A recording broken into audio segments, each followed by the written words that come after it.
Hello everyone, तो आज बात करने वाले हैं पवन सिंह जी और काजल अगवानी के एक बहुत ही बेहतरीन वीडियो सॉन्ग के बारे में, जिसे लिखे हैं आयुष राज जी और इसमें म्यूजिक दिया है छोटे बाबा बंसई से और इसे गाए हैं पवन सिंह जी और शिल्पी राज जी।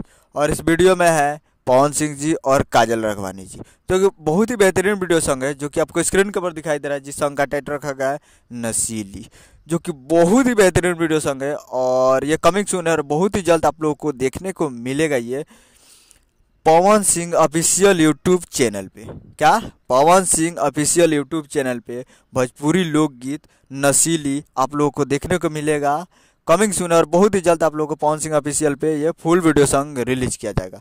तो काफ़ी बेहतरीन वीडियो सॉन्ग होने वाला है। अभी रिलीज का डेट नहीं आया है, जब आएगा तो आप लोगों को अपडेट जल्द से जल्द दूंगा। उम्मीद कर रहा हूँ कि वीडियो अच्छा लगा तो चैनल को सब्सक्राइब कर बेल आइकन प्रेस कर दे, ताकि ऐसे खेसारी लाल यादव जी और पवन सिंह का लेटेस्ट न्यूज जिलाते रहें।